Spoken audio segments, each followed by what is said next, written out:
En 1934, l'oublié-guettait Frank Lloyd Wright, alors âgé de 67 ans. La critique ne voyait plus en lui qu'une gloire fanée, un vulgaire vestige du 19e siècle. Plus de 10 ans s'étaient écoulés depuis sa dernière grande commande, tandis que la Grande Dépression finissait d'asphyxier le peu d'activité qu'il lui restait. Récemment encore, le musée d'art moderne l'avait publiquement relégué au rang de créateur dépassé. N'importe quel autre architecte de son âge aurait fini par rendre les armes.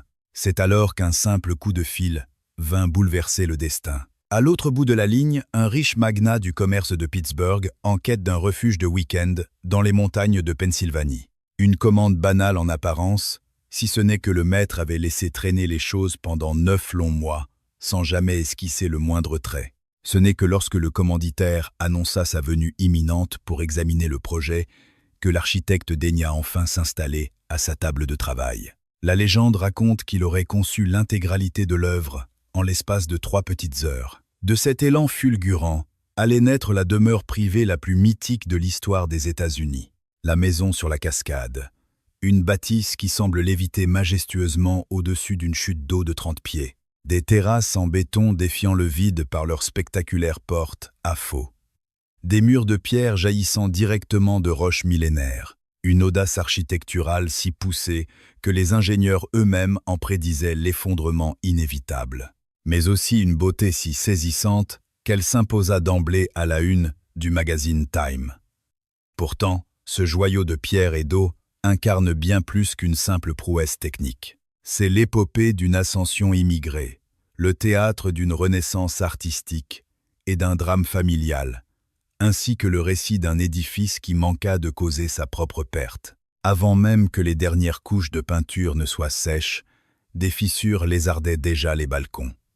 Pendant des décennies, la lourde structure de béton n'a cessé de s'affaisser. Il aura fallu attendre le XXIe siècle et une opération de sauvetage chiffrée à plusieurs millions de dollars pour l'arracher à la ruine. Aujourd'hui, ce chef-d'œuvre est couronné par son inscription au patrimoine mondial de l'UNESCO. L'Institut américain des architectes l'a d'ailleurs sacré comme la création la plus magistrale de toute l'histoire architecturale du pays. Depuis l'ouverture de ses portes au public, en 1964, ce sont plus de 6 millions de curieux qui ont foulé ces esplanades suspendues. Voici donc comment l'alliance improbable entre un créateur déchu et la fortune d'un empire commercial a donné naissance à la demeure qui s'est affranchie des lois de la pesanteur. Chapitre 1er.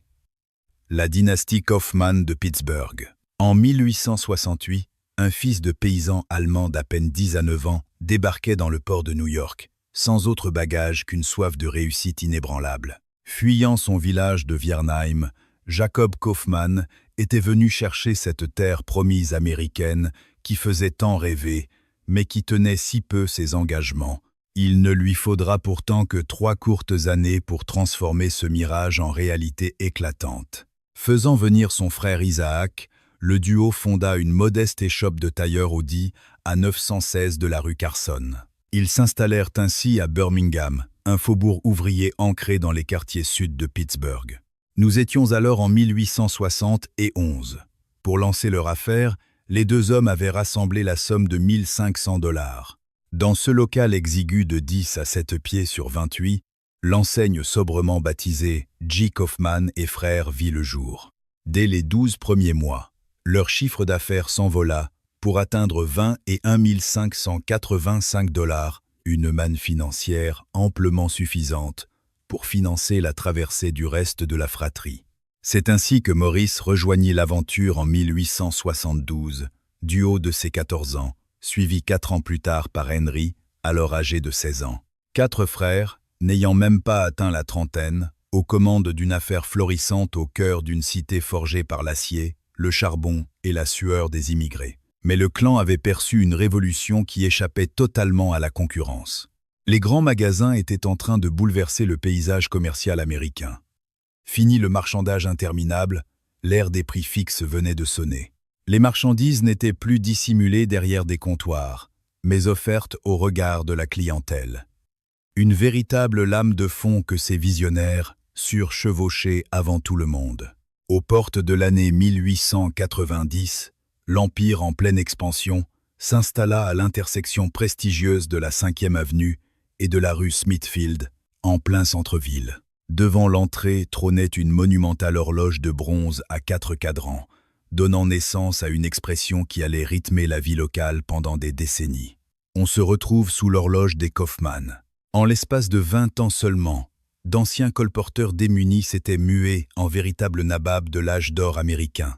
C'est le 1er novembre 1885 que vit le jour Edgar Jonas Kaufmann. Fils aîné de Maurice, il usa ses fonds de culotte sur les bancs de la très sélecte Shadyside Academy de Pittsburgh, avant de gravir les marches de la prestigieuse université de Yale. Son diplôme en poche, le jeune héritier s'envola pour l'Allemagne et la capitale française, afin d'y parfaire son éducation dans l'art du commerce de détail. De retour sur le sol natal, il fit ses premières armes en inaugurant une modeste épicerie dans la bourgade de Connellsville, en Pennsylvanie. L'année 1909 marqua son entrée officielle dans l'empire familial, où il fit ses gammes comme simple employé aux expéditions. C'est lors de cette même année qu'il convola en justes noces avec Liliane, la propre fille de son oncle Isaac. Les lois de l'État de Pennsylvanie interdisant formellement l'union entre cousins germains, les tourtereaux durent s'exiler à New York pour échanger leurs vœux. Ce mariage entremêla les deux branches de la fortune familiale, une alliance scellée en 1910 par l'arrivée d'un fils unique, Edgar Jr. L'ascension du patriarche fut vertigineuse. À l'aube de 1913, à seulement 28 ans, il devenait l'actionnaire majoritaire et s'installait dans le fauteuil de président du grand magasin. Le géant de la vente faisait alors vivre 3000 âmes. En l'espace de 7 années, il parvint à tripler les revenus de l'entreprise, faisant bondir les ventes annuelles de 10 à 30 millions de dollars. Amoureux des belles choses, il commanda des fresques grandioses narrant l'épopée du commerce mondial et métamorphosa le rez-de-chaussée sous l'influence spectaculaire de l'art déco à la française. Sous son impulsion, l'établissement transcenda sa vocation marchande. Le magasin Kaufmann s'était élevé au rang de véritable institution culturelle. Loin de rester dans l'ombre, Liliane portait en elle une grandeur d'ambition qui n'avait rien à envier à celle de son époux. En 1933, elle orchestra la refonte totale du 11e étage pour y fonder les boutiques Vendôme, vibrant hommage à la célèbre place de Paris. L'une des moitiés de ce temple du chic proposait les dernières créations de la haute couture européenne et new-yorkaise. L'autre versant servait d'écrin à des antiquités précieuses, des cristalleries étincelantes et des boîtes à bijoux ornées de pierreries. Les chroniques mondaines de Pittsburgh ne tarissaient pas d'éloges, la couronnant femme la plus élégante de la ville. Malgré ce faste éclatant, le couple Kaufmann se heurtait encore à ces barrières invisibles de la société que la richesse seule ne suffisait pas à faire tomber. Dans le Pittsburgh des années 1930, l'aristocratie locale gardait porte close face aux familles juives. Ni les cercles très fermés des clubs de loisirs, ni les bottins mondains ne daignaient les accueillir. Face à ce rejet, leur riposte fut de forger un univers qui leur appartenait en propre, un asile raffiné où se côtoyaient créateurs, bâtisseurs et libres penseurs.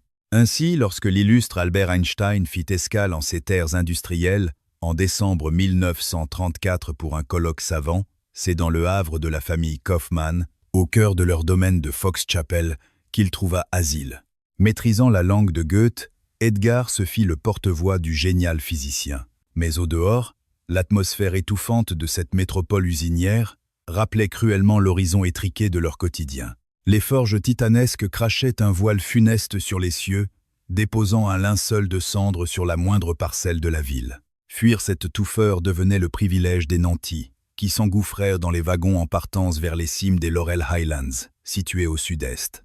Là-bas, des torrents cristallins dévalaient les pentes et une mer de feuillage repoussait le brouillard pollué. C'est sur les rives tumultueuses de Bear Run, un cours d'eau sauvage du comté de Fayette, que les Kaufmann dénichèrent leur sanctuaire. Autrefois, ce havre sylvestre accueillait les estivants employés par le grand magasin familial, qui profitait de pittoresques cabanons et d'un pavillon de rassemblement. Ce n'est qu'après l'abandon du site par les travailleurs, en juillet 1933, qu'Edgar et Liliane s'emportèrent acquéreurs pour y ériger un ermitage sans prétention, dédié au repos dominical. Pourtant, un recoin précis exerçait sur eux un charme magnétique, un promontoire de pierre lisse, délicatement posé aux abords d'une cascade. Ce lieu devint le théâtre de leur déjeuner sur l'herbe et de leur bain de soleil, bercé par le fracas aquatique épousant la roche immémoriale. Pendant que le maître des lieux sillonnait les sous-bois à dos de cheval, son épouse s'adonnait à la peinture, et leur héritier parcourait les sentiers environnants. Nul parmi eux ne pouvait présager le destin magistral qui attendait ce rocher. Deuxième chapitre. Le crépuscule d'un visionnaire. La lumière vit le jour un 8 juin 1867, lorsque Frank Lloyd Wright poussa son premier cri à Richland Center, au cœur du Wisconsin. Son géniteur, William, portait la parole divine de bourg en bourg, avant de déserter le foyer familial 10 à 8 hivers plus tard. Mais sa mère, Anna, avait déjà tracé son avenir. Bien avant que l'enfant n'esquisse ses premiers pas, elle le vouait corps et âme à l'art de bâtir. Les murs de sa chambre d'enfant s'ornaient ainsi de gravures illustrant les majestueuses cathédrales du vieux continent. Quelques années sur les bancs de l'université locale lui suffirent. Dès 1887, le jeune homme mit le cap sur la fourmilière de Chicago. C'est là qu'il franchit les portes du cabinet Adler et Sullivan, les illustres pionniers qui donnaient alors naissance au premier gratte-ciel vertigineux du pays. Sous l'aile bienveillante de Louis Sullivan, il forgea son talent, jusqu'à voler de ses propres ailes et inaugurer sa propre agence à l'aube de 1893. Depuis l'atelier attenant à sa résidence d'Oak Park, véritable cocon qu'il partageait avec son épouse Catherine et leur progéniture de 6 âmes, le maître façonna un courant inédit que les esthètes baptisèrent le style des prairies. Ses toitures étirées et proches du sol offrait une symphonie visuelle en parfait accord avec les vastes plaines environnantes. Balayant l'étouffant cloisonnement de l'époque victorienne, ces espaces intérieurs respiraient librement, tandis que de longues ceintures vitrées effaçaient subtilement les frontières entre la douceur du foyer et la nature sauvage. Au cours de la décennie séparant 1900 de 1910, une cinquantaine de ces demeures novatrices virent le jour sous son coup de crayon. Le couronnement absolu de cette mouvance prit les traits de la maison Frédéric Roby à Chicago. La presse spécialisée chantait alors ses louanges, l'élevant au rang de créateur le plus audacieux de toute la nation. Puis, dans un souffle de folie, il tourna le dos à son propre mythe. L'année 1909 marqua la rupture. Il abandonna femme et enfants pour se jeter dans les bras d'une cliente déjà unie par les liens du mariage. Mama Borthwick Cheney. Les amants terribles s'exilèrent sur le sol européen, abandonnant derrière eux l'Amérique, où les gazettes de l'Illinois se repaissaient avec avidité de cette idylle scandaleuse. À l'heure de son rapatriement en 1911, son aura s'était ternie et les commanditaires le boudaient. Vaincu, il trouva refuge dans les terres du Wisconsin, sur ces mêmes parcelles que ses ancêtres gallois avaient défrichées bien des lustres auparavant. Perché sur une crête dominant la vallée du Wyoming, une nouvelle forteresse de création jaillit de terre. Il la nomma Taliesin, un hommage à ses racines signifiant le front étincelant.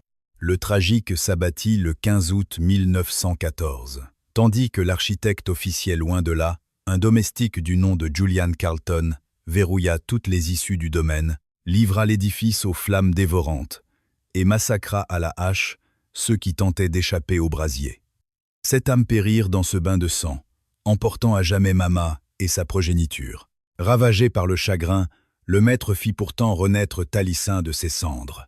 Un nouveau brasier s'acharna sur les lieux en 1925, mais il rebâtit inlassablement. Ces tumultes amoureux semblaient, eux aussi, frappés de la même malédiction.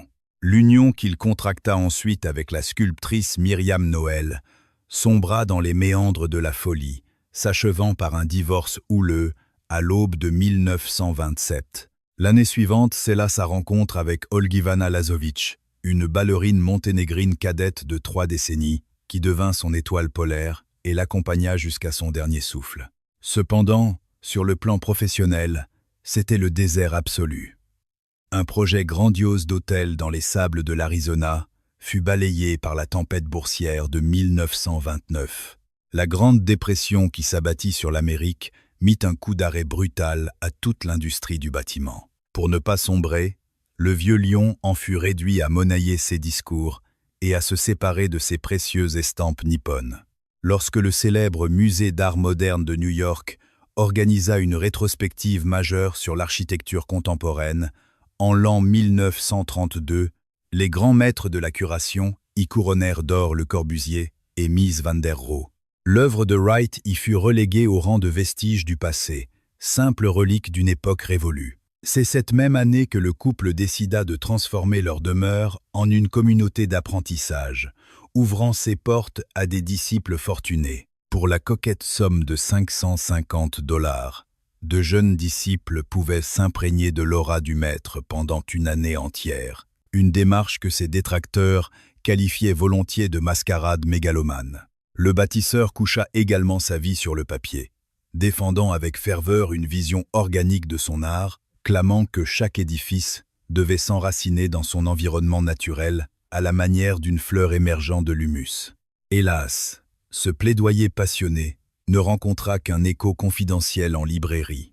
En 1934, au crépuscule de ses 67 ans, l'homme n'avait plus érigé le moindre chef-d'œuvre depuis des lustres. Il trompait l'ennui en noircissant des toiles d'urbanisme chimérique que nul ne financerait jamais. Jusqu'à ce qu'un beau jour, un illustre commerçant de Pennsylvanie vienne solliciter ses lumières pour une retraite dominicale.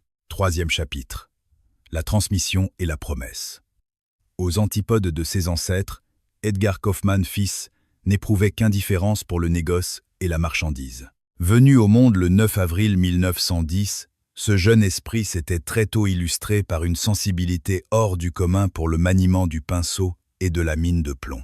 Discerner cette fibre artistique incita ses géniteurs à l'envoyer forger son regard par-delà les océans. Après s'être abreuvé à la source des beaux-arts dans la majestueuse cité viennoise, il déposa ses valises à Florence. Pendant 3 longues années de compagnonnage, il y perça les secrets de la typographie et de la toile sous le regard exigeant du maître artisan Victor Hammer. À l'aube de sa vingtaine, il regagna Pittsburgh, l'âme errante face à son propre bagage intellectuel. L'empire commercial familial ne lui inspirait qu'une profonde indifférence. C'est lors de la saison estivale de 1934 qu'une recommandation amicale mit entre ses mains les mémoires de Frank Lloyd Wright. Le jeune Edgar s'en procura un exemplaire et le dévora en l'espace de quelques aubes. La vision de l'architecte le frappa de plein fouet. L'édifice devait s'enraciner dans sa terre d'accueil.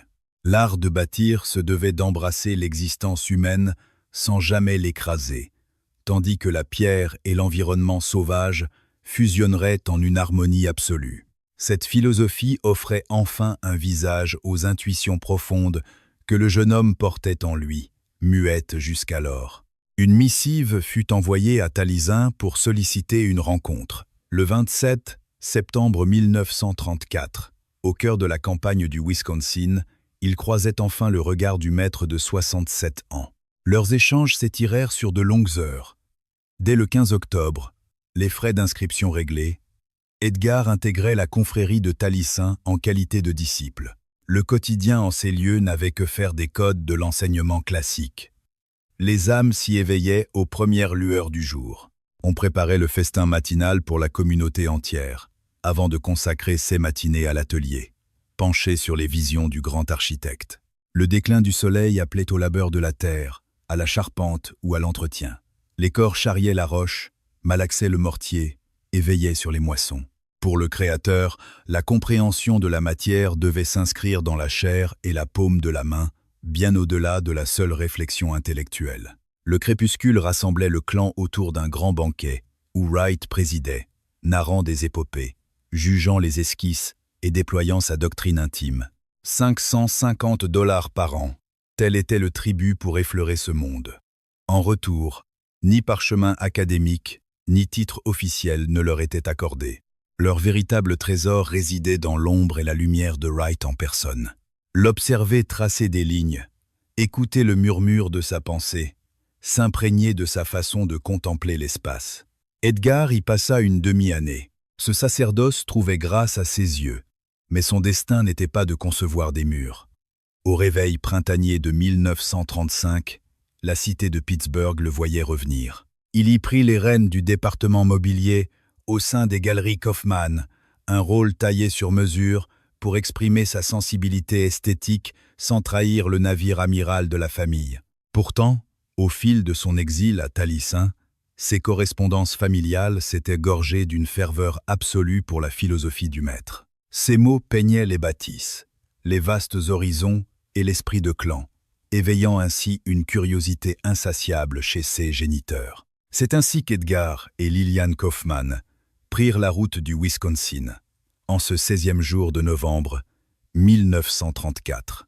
Leur journée s'écoula à arpenter le domaine, foulant cette terre sacrée tout en admirant les archives photographiques et les traits de génie des triomphes passés. L'architecte se révéla être un hôte exquis. Il communiait avec eux dans leur passion de l'esthétisme, leur respect du geste manuel et leur foi en l'art, comme élévation du quotidien. Au cours du souper, les voix voguèrent naturellement vers les terres sauvages que possédaient les Kaufmann dans les contrées de Pennsylvanie. Ils y comptèrent les collines couronnées de bois, l'impétuosité du torrent et ce modeste chalet qui ne suffisait plus à abriter leurs rêves. Wright absorbait chaque détail en silence. Avant même que l'heure des adieux ne sonne, le couple l'avait convié à venir s'imprégner de ce sanctuaire en personne. Le 10 à 8 décembre, l'homme de l'art foulait le sol de Pittsburgh. Edgar père le conduisit vers le sud-est, traversant les crêtes des Laurel Highlands jusqu'au domaine de Bear Run. Ensemble, ils parcoururent le territoire mordu par le froid hivernal, la brume de leur souffle se dessinant dans l'atmosphère glacée des sommets. Edgar guida son invité vers le joyau secret de la famille. Un rocher vaste et lisse s'élançait au-dessus des eaux, surplombant le fracas d'une modeste chute. C'était le refuge estival des siens, un lieu de baignade, de bains de lumière et de festins en plein air. Dans l'esprit du patriarche, la future demeure se dresserait inévitablement en aval, offrant un panorama imprenable sur cette merveille tant chérie. Le regard du maître sonda la pierre, le tumulte du courant, la forêt de pruches et les taillis de rhododendrons. Il captura ces fragments sur la pellicule. Il arpenta et mesura le paysage. Ses interrogations portaient sur la colère de la rivière au fil des saisons, les caprices des crues et les mystères des veines rocheuses enfouies sous l'humus. Nul verdict ne franchissait lèvres quant au berceau de la future bâtisse. Aucun trait de crayon ne fut esquissé sous les yeux du commanditaire. Il se contenta de boire l'essence du site, emmagasinant des visions destinées à éclore, des lunes plus tard, sous une forme inespérée. Wright regagna ses terres du Wisconsin, abandonnant les Kaufmann à leur attente fébrile. Les neiges fondirent, le printemps bourgeonna, et l'été se consuma sans qu'aucun courrier n'apparaisse. 9 mois d'un mutisme abyssal. Chapitre 4. 3 heures de pur génie. Durant ces 9 mois, le Créateur ne produisit rien. Pas la moindre ébauche, nulle trace de plan, aucune élévation. La famille multipliait les missives pour sonder l'avancée de l'œuvre. En retour, Wright ne dispersait que de brumeuses promesses. Son unique pèlerinage sur le site remontait au lointain mois de décembre. L'horloge affichait désormais septembre 1935, et le mécène n'avait pas contemplé la moindre ligne sur le papier. Le maître jurait qu'il laissait mûrir sa pensée. L'œuvre, clamait-il, était déjà forgée dans son esprit, en pleine gestation, n'attendant que son heure pour jaillir dans sa forme absolue. Ses disciples, eux, nourrissaient de sérieux doutes. Ils avaient déjà été les témoins silencieux de cette danse de l'esquive sur d'autres chantiers. Les gouffres financiers, les tourments et cette fâcheuse tendance à repousser l'échéance jusqu'à ce que la fatalité ne l'acculât, n'avaient aucun secret pour eux. L'orage éclata le 22 septembre. Aux premières heures de ce jour, Edgar Kaufmann père fit sonner le téléphone de Taliesin depuis Milwaukee, à environ 140 milles de là. Son véhicule dévorait déjà l'asphalte vers le Wisconsin. Le couperet tomba. Il passerait le portail avant le repas de midi pour admirer les esquisses de sa demeure. L'architecte raccrocha le combiné dans un silence de plomb et marcha vers l'atelier. Les regards de ses apprentis se braquèrent sur lui alors qu'il prenait place face à la table où reposait, figé dans l'attente, la carte topographique du sanctuaire de Berrun. Sous les yeux d'Edgar Tafel, l'un de ses jeunes disciples, le maître se saisit d'une mine de plomb et laisse glisser sa main sur la feuille. L'œuvre jaillit d'un seul jet, ininterrompu. Il trace d'abord le niveau principal, non pas en aval pour admirer la cascade, mais en l'ancrant audacieusement juste au-dessus du tumulte de l'eau. Autour d'un cœur de roche, des esplanades de béton s'élancent dans le vide, suspendues au-dessus de la rivière par la magie d'un porte, à faux invisible. L'édifice s'élève. Un étage supérieur déploie ses propres balcons en surplomb, avant qu'un troisième palier ne vienne couronner cette symphonie architecturale. Tout en esquissant, l'architecte raconte son œuvre. Il imagine déjà Liliane et Eugé, partageant une tasse de thé sur cette terrasse. Il décrit à ses élèves leurs futures promenades en forêt après avoir franchi la passerelle, animant ses volumes comme si les murs respiraient depuis des lustres et que la famille en habitait déjà l'âme. Le graphite s'use, les assistants s'affairent pour tailler de nouvelles mines, tandis que le créateur gomme, rature et sublime chaque détail. Une volée de marches apparaît soudain, plongeant depuis le salon pour aller effleurer le courant sauvage en contrebas. Au centre, l'âtre prend forme autour d'un éperon rocheux naturel, conservé intact, qui transpercera le sol tel un ancrage tellurique. Environ 3 heures s'écoulent avant que le véhicule du commanditaire ne pénètre dans le domaine de Talissin. Son hôte l'y accueille, ses croquis sous le bras, auréolé d'un nom de baptême, la maison sur la cascade. Le regard de l'homme d'affaires parcourt les traits dans un mutisme total, avant que sa voix ne brise finalement le silence. Il s'étonne. L'attente était une demeure face au torrent, pas juchée sur lui. Mais le génie s'était préparé à cette stupeur. Cela faisait 9 mois qu'il mûrissait sa réplique.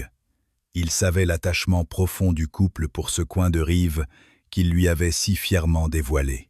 Là où un concepteur ordinaire aurait encadré le paysage comme un simple tableau derrière une vitre, le maître visait une communion absolue. « Mon désir est que cette chute d'eau partage votre existence », lui glisse-t-il. Il ne s'agit plus de la contempler, mais de la laisser s'infiltrer dans votre quotidien. Bâtir en contrebas aurait relégué ce spectacle au rang de simple décor de carte postale, furtivement aperçu à travers le verre. Érigée au sommet, la bâtisse capterait le grondement perpétuel de l'onde, le transformant en une vibration charnelle bien plus qu'en une image. Ce chant aquatique résonnerait dans chaque alcôve. Il suffirait de descendre quelques marches pour caresser le courant, effaçant à jamais la frontière entre le refuge humain et la nature souveraine. Peu loquace ce jour-là, le futur propriétaire emporte les précieux feuillets vers Pittsburgh pour les examiner aux côtés de son épouse. Le doute les ronge tous les deux. L'esquisse est d'une audace folle, d'un coup vertigineux et repose sur des principes statiques encore jamais éprouvés. Les experts qu'il sollicite sont sceptiques quant à la viabilité d'un tel porte, à faux, en béton, sur une portée si vaste. Pourtant, l'envoûtement des plans opère toujours. Les plateformes semblent flotter telles des strates minérales originelles, tandis que la maçonnerie jaillit de la terre, comme figée là depuis l'aube des temps. L'architecte n'avait pas simplement posé un bâtiment sur un terrain, il y avait cultivé une structure vivante. Dès le mois de janvier 1936, l'équipe livre les ultimes plans d'exécution. Ces documents finaux restent incroyablement fidèles à la fulgurance de ce premier matin de septembre, tracé dans l'urgence. Le feu vert est donné par les commanditaires. L'heure est venue de transformer le rêve en matière. Chapitre 5. Suspendre la pierre au-dessus des eaux. Les premiers coups de pioche résonnent en avril 1936. Ces 3 petites heures d'ébauche exigeront 2 longues années d'efforts acharnés, mêlant ciment et roc. Pour diriger le chantier, l'architecte fait appel à un entrepreneur du nord de la Pennsylvanie, Walter G. Hall. Si l'homme a l'habitude des terrains hostiles, il n'a jamais croisé le fer avec un défi d'une telle envergure. Très peu de bâtisseurs s'y seraient d'ailleurs risqués. L'ouvrage exige de propulser des dalles à 15 pieds au-delà de leurs appuis, lévitant au-dessus des remous sans le moindre pilier de soutènement. La sueur qui bâtira ce chef-d'œuvre sera celle des artisans de la région. Descendus des collines voisines, ces ouvriers souvent novices touchent un salaire oscillant entre 35 et 85 cents de l'heure, selon leur niveau d'expertise. Chaque aube les voit converger vers un lieu reculé, au bout de sentiers étroits serpentant au cœur d'une sylve impénétrable. Le domaine lui-même offre sa chair pour la construction. Vers la fin de 1935, une ancienne carrière est exhumée sur le site pour en arracher le grès. Ce minéral indigène deviendra l'ossature verticale de la demeure. Ses teintes et ses aspérités épousent parfaitement la physionomie des falaises bordant le torrent, une symbiose charnelle ardemment voulue par le maître d'œuvre. Il était hors de question d'importer le moindre bloc étranger. Cependant, les lignes horizontales allaient s'avérer infiniment plus complexes à dompter. Pour faire jaillir les terrasses au-dessus du vide liquide, le créateur avait imposé un béton armé spécifique. Un treillis de tiges d'acier entrelacées devait garantir la souplesse de l'ensemble, noyé dans un alliage de ciment, de sable et de galets polis puisés directement dans le lit de la rivière. Si l'esthétique du génie fascinait le commanditaire, ce dernier redoutait cruellement ses calculs mathématiques. Il mandate alors un bureau d'études indépendant pour scruter l'armature de plus près. Leur conclusion sonne comme une alarme. Le ferraillage exigé par le concepteur est jugé dangereusement faible face à des portées d'une telle démesure. Les experts prédisent l'affaissement des terrasses, des fissures fatales, voire un effondrement total. Inquiet, le propriétaire transmet ce diagnostic au maître, qui le balaie d'un revers de main. Il maîtrise l'art de la suspension pour l'avoir déjà pratiqué et en comprend parfaitement la physique. Pour lui, cette frilosité d'ingénieur n'est que la conséquence d'une pensée étriquée confrontée à l'avant-garde. Le conflit s'envenime à coups de correspondances enflammées et d'échanges téléphoniques houleux. L'artiste menace de claquer la porte, tandis que le financier campe sur ses positions. Pas un coup de truelle sans révision des plans. L'entrepreneur, M. Hall, se retrouvait pris au piège d'un face-à-face redoutable. D'un côté, un créateur inflexible, de l'autre, des commanditaires angoissés par l'imminence d'un désastre. Dans le plus grand secret, le bâtisseur prit les choses en main. Faisant fi des plans originaux et à l'insu du maître, il augmenta considérablement la densité des armatures métalliques. Ainsi, lorsque les fondations de la terrasse principale furent figées en août 10 à 936, elles renfermaient près du double de l'acier exigé par le devis initial. Le célèbre architecte désertait les lieux, préférant confier la surveillance du chantier aux jeunes disciples de son atelier de Talissin. C'est à Robert Mosher, recrue novice de la confrérie, que revint le fardeau de diriger les bataillons d'ouvriers au quotidien. Depuis le terrain, il gérait les urgences et tenait son mentor, retranché dans son fief du Wisconsin, informé de chaque avancée par un flux ininterrompu de correspondances et de photographies. Ce pilotage à distance semait un profond malaise. Si cet éloignement offrait parfois une liberté salutaire à l'entrepreneur, il avait surtout le don de l'exaspérer au plus haut point. Certaines énigmes structurelles ne pouvaient être résolues que par le visionnaire lui-même. En son absence, les retards s'accumulaient et l'hémorragie financière s'aggravait. À l'aube de l'automne 10 à 937, le bâtiment principal se dressait enfin. Le clan Kaufmann en prit possession en octobre, achevant un périple de 10 à 8 mois depuis les premières excavations. L'édifice sur 3 niveaux jaillissait des flancs de la colline, tel un reflet parfait de l'esquisse originelle. De vastes plateformes de béton s'avançaient en porte, à faux pour défier le vide au-dessus du torrent, tandis que de robustes murailles minérales enracinèrent l'œuvre dans sa terre d'accueil.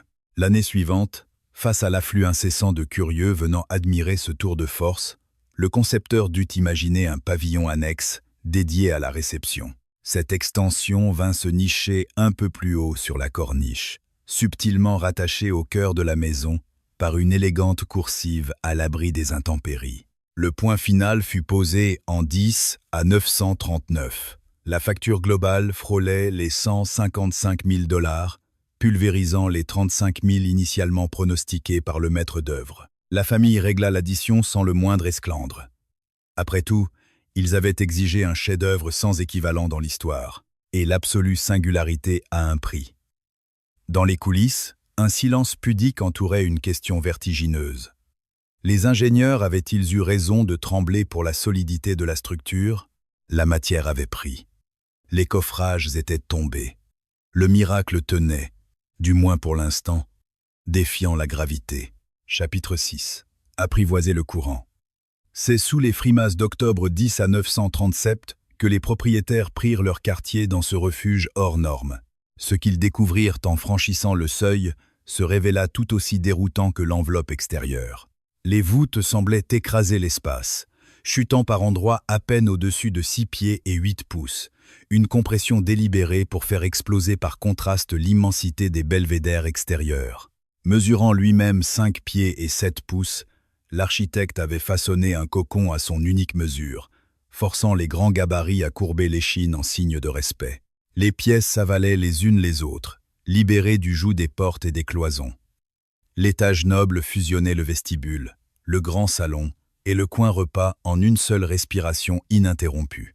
D'imposantes masses minérales s'élançaient du sol pour percer le plafond, croisant la fuite horizontale des dalles de béton et de bois qui couraient mourir contre la lumière. L'illusion d'une caverne protectrice ouverte sur les bois était totale. Au centre même des pièces de vie, un bloc de pierre brute éventrait le dallage. C'était précisément sur cet affleurement rocheux que les maîtres des lieux venaient pique-niquer avant même que la demeure n'existe. Une relique que le créateur avait catégoriquement refusé de gommer. Il alla jusqu'à sculpter l'âtre autour de cette protubérance, laissant la nature brute jaillir près du feu. L'âme originelle du paysage survivait ainsi entre les murs. Une trappe dissimulée sous un verre épais réservait une expérience encore plus onirique. En la soulevant, un escalier en suspension plongeait directement dans les remous de la rivière. En l'espace d'une respiration, la famille pouvait abandonner la torpeur de son foyer pour s'immerger dans le frisson de l'eau vive. Car, pour ce génie de l'espace, contempler la nature confinait à l'hérésie. Il exigeait que ses hôtes l'enlacent charnellement. Aux intersections, les parois de verre se frôlaient, amputées des montants qui barricadent habituellement le regard.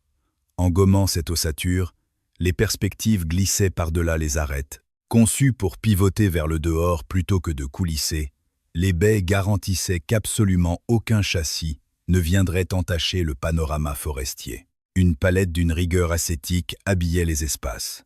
L'homme de l'art n'autorisa qu'un ocre doux pour draper le béton, et son rouge cherokee si caractéristique pour signer l'acier. Un écho chromatique magistral, vibrant à l'unisson du grès naturel et des feuillages mordorés de l'automne. Adieu les tapisseries, adieu les peintures d'ornement, la dictature esthétique était absolue. Son emprise sur le mobilier égalait son intransigeance sur les fondations.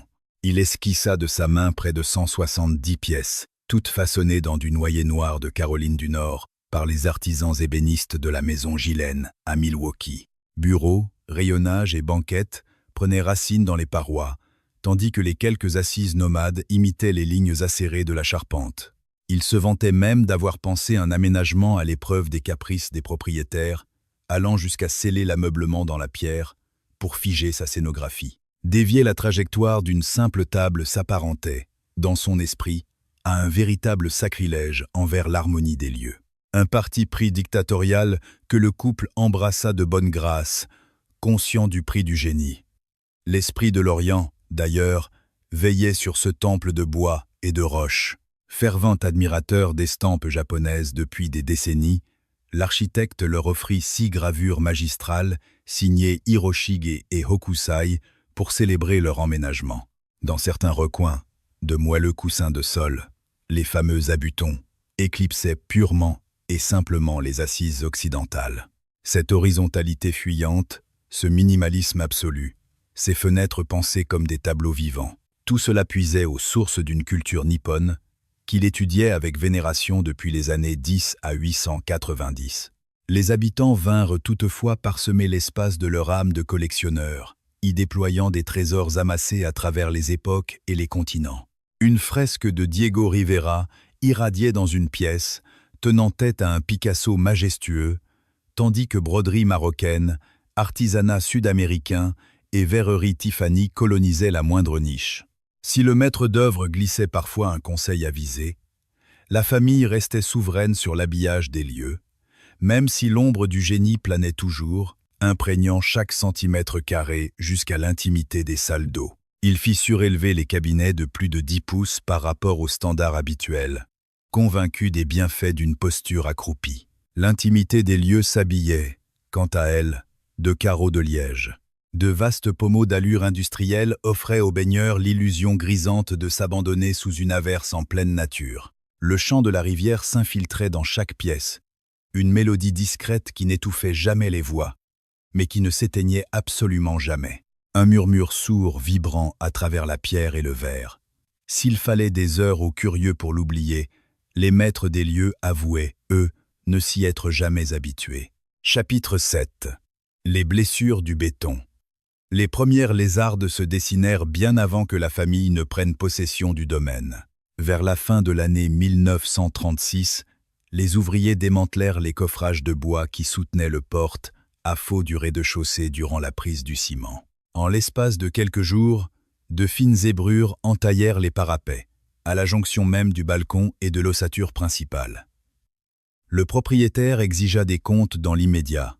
L'architecte balaya ses inquiétudes d'un revers de la main, arguant que la matière devait tout simplement trouver sa place. Ces micro-fissures n'avaient rien d'anormal selon lui. De surcroît, s'il y avait la moindre faille, c'était l'entrepreneur qu'il fallait blâmer pour avoir glissé des armatures supplémentaires dans son dos. Quelqu'un avait osé profaner son œuvre.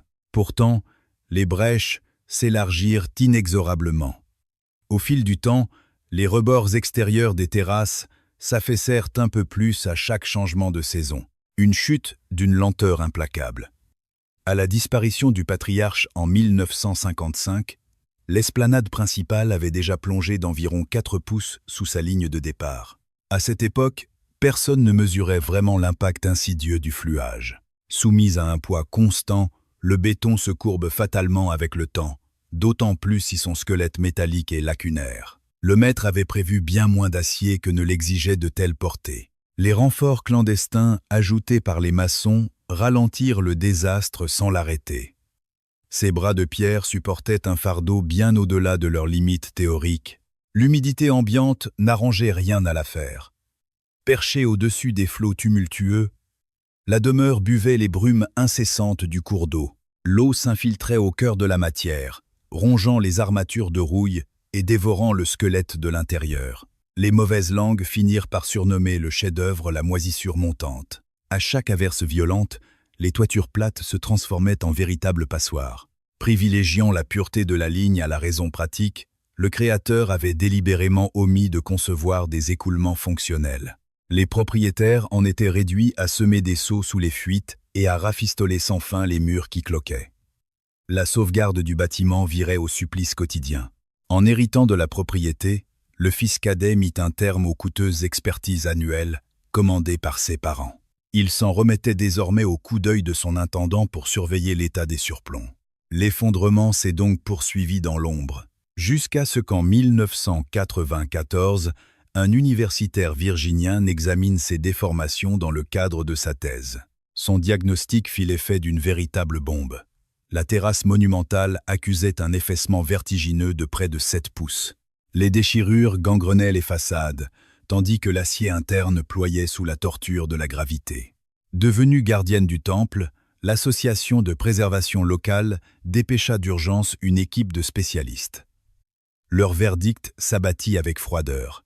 Le sanctuaire ne faisait pas que vieillir, il agonisait. Le mal était devenu si tangible que les promeneurs sentaient les dalles rebondir sous chacun de leurs pas. Un vieux guide des lieux comparait même l'expérience à une marche en équilibre sur un plongeoir. Ce roc, figé sur le papier glacé, vacillait au moindre souffle. Celui qui l'avait pensé la considérait comme l'une des grâces suprêmes offertes à l'humanité. Mais cette grâce, jour après jour, se disloquait dans le vide. Chapitre 8. La une de Time. Aux aurores de janvier 1938, un même visage envahit tous les kiosques à journaux du pays. À 70 ans, le regard perçant de Frank Lloyd Wright défiait les lecteurs depuis la couverture du célèbre magazine d'actualité. Une crinière d'argent rejetée en arrière, des prunelles ardentes enfouies sous d'épais sourcils. En toile de fond flottait l'esquisse intemporelle de sa demeure suspendue. Les grands titres saluaient là l'apogée de sa carrière. Ironie du sort, à peine 6 ans plus tôt, le musée d'art moderne l'avait presque enterré vivant en le traitant de dinosaure. Aujourd'hui, cette même institution s'agenouillait devant lui, consacrant une exposition flamboyante à l'unique résidence Kaufmann. La Bible de la profession, Architectural Forum, lui emboîta le pas en lui livrant une édition intégrale, la cascade triomphante, s'affichant majestueusement en première page. Les clichés révélaient ces plateaux minéraux lévitant au-dessus des rapides, ces immenses parois translucides happant la forêt environnante. Une architecture qui tenait du pur miracle. Face à l'impossible, les critiques durent ravaler leur arrogance. Dans les colonnes du New Yorker, la plume acérée de Lewis Mumford finit par couronner cet homme comme le plus grand bâtisseur de son temps. Ce fantôme, jadis raillé en 1932 comme un vulgaire vestige du XIXe siècle, venait d'enfanter le joyau le plus fascinant de la décennie. Les foules, bien sûr, suivirent la tendance. Dans le sillage de cette consécration, les carnets de commandes débordèrent jusqu'à l'asphyxie.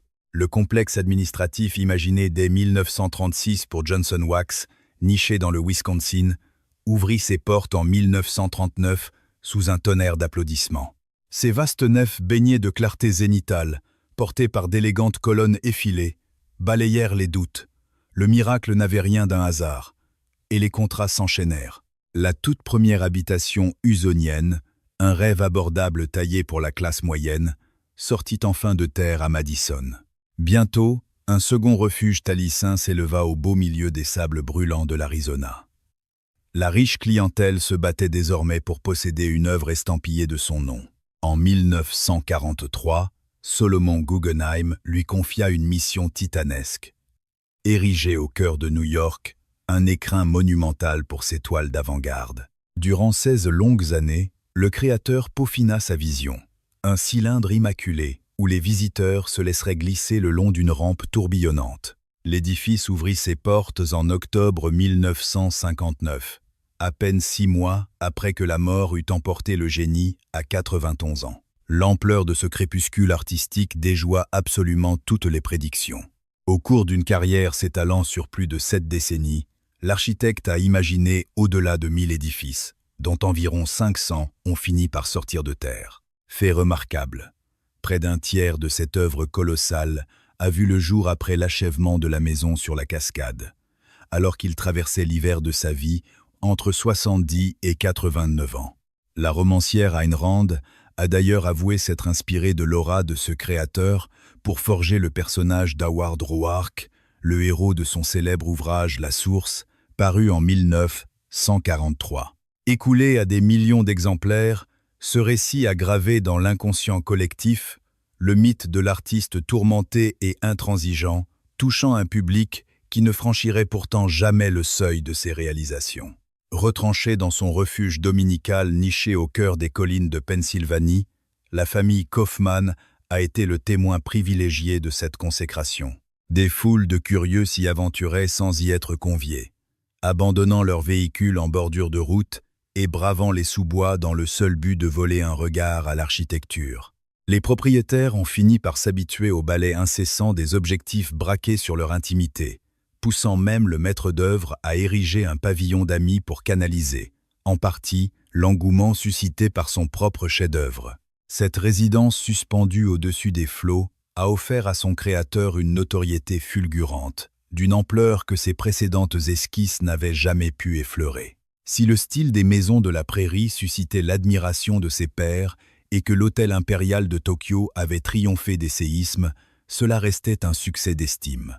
La demeure surplombant la cataracte, elle, a littéralement envoûté l'âme populaire. Sa photogénie exceptionnelle, s'étalant avec une grâce inouïe sur les pages sur papier glacé des revues de l'époque. Elle incarnait la promesse des temps à venir, et le fait que ses murs montraient déjà des signes de faiblesse n'entamait en rien les rêves des lecteurs, feuilletant les colonnes de Time ou du Forum de l'architecture. À travers ces clichés, le monde découvrait la magie de ces terrasses en porte, afaux lévitant au-dessus des remous, et ces roches semblant jaillir organiquement de l'humus sylvestre.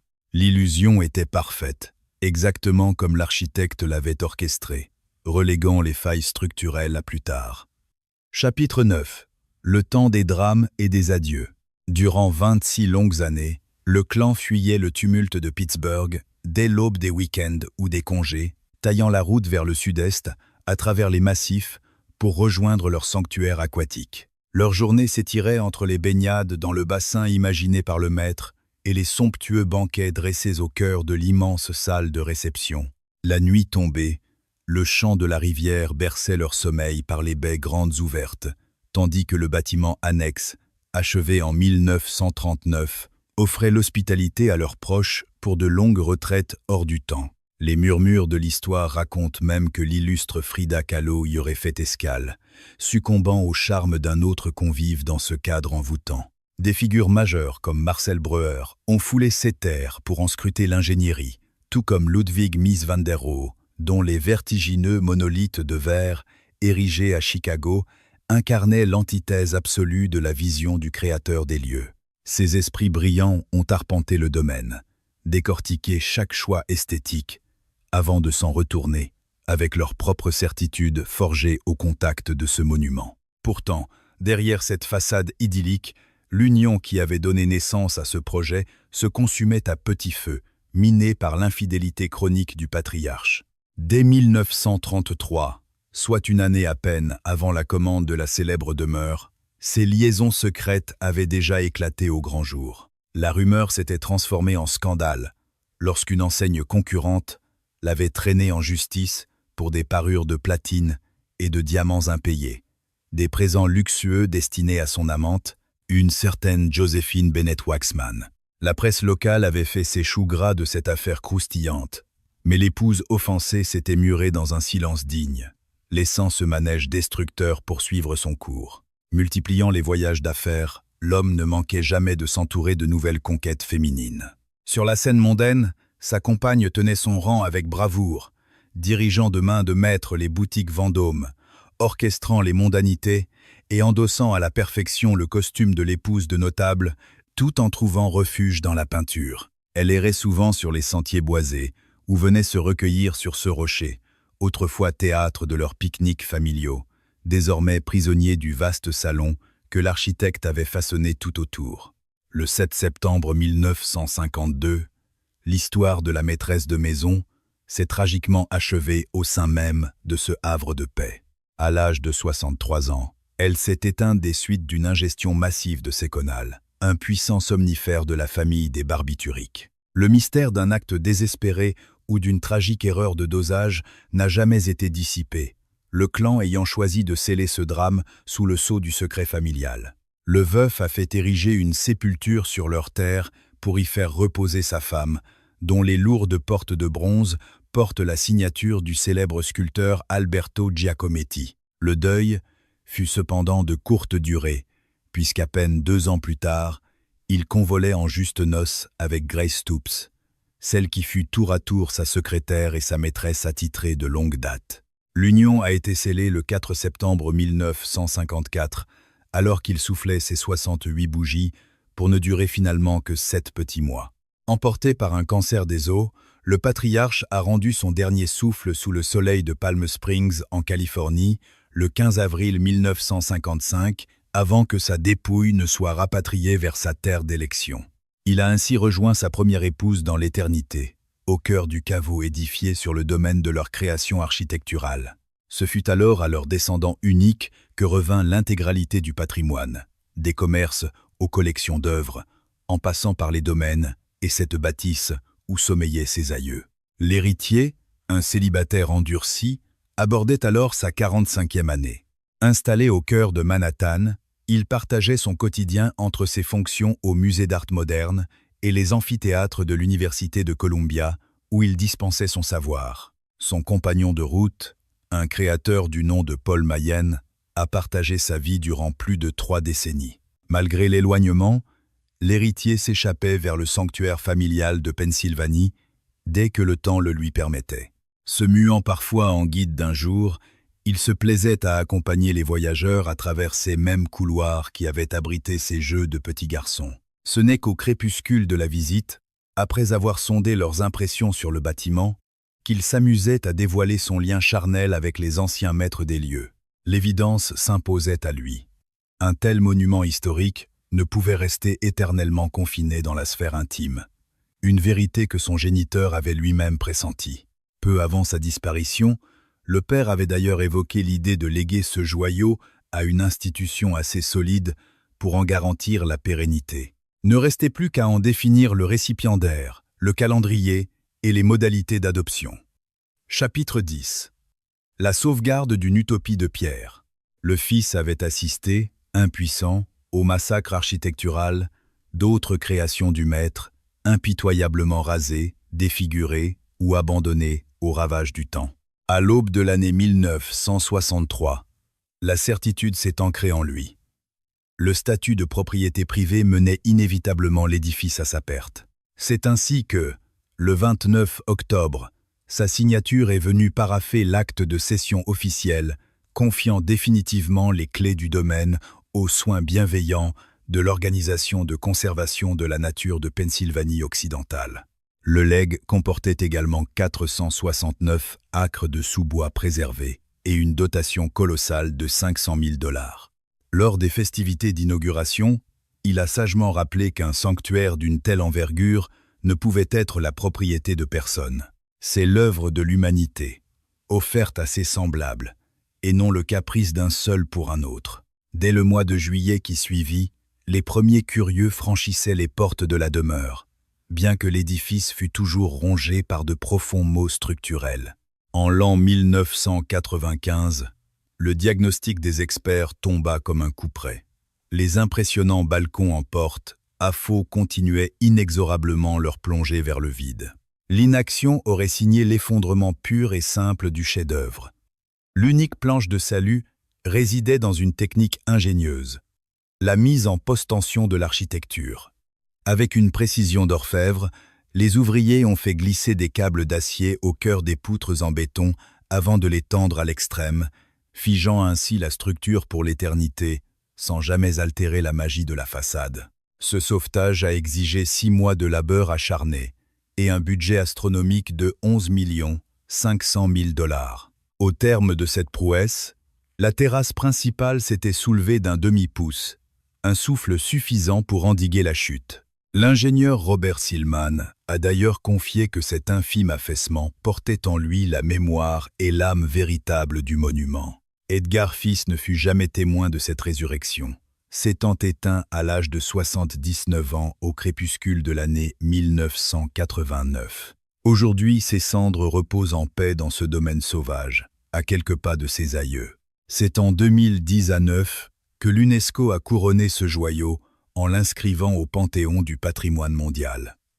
Néanmoins, la bataille pour sa préservation est un combat de chaque instant. Pour preuve, un nouveau chantier titanesque de 7 millions de $ a vu le jour en 2024 afin d'éradiquer les cruelles infiltrations d'eau qui martyrisent les murs depuis leur toute première aube. Ce sont plus de 150 000 âmes qui, chaque année, viennent en pèlerinage. En sillonnant le chemin forestier, ils voient soudain surgir, au détour d'un bosquet, ce miracle minéral qui semble léviter au-dessus des flots.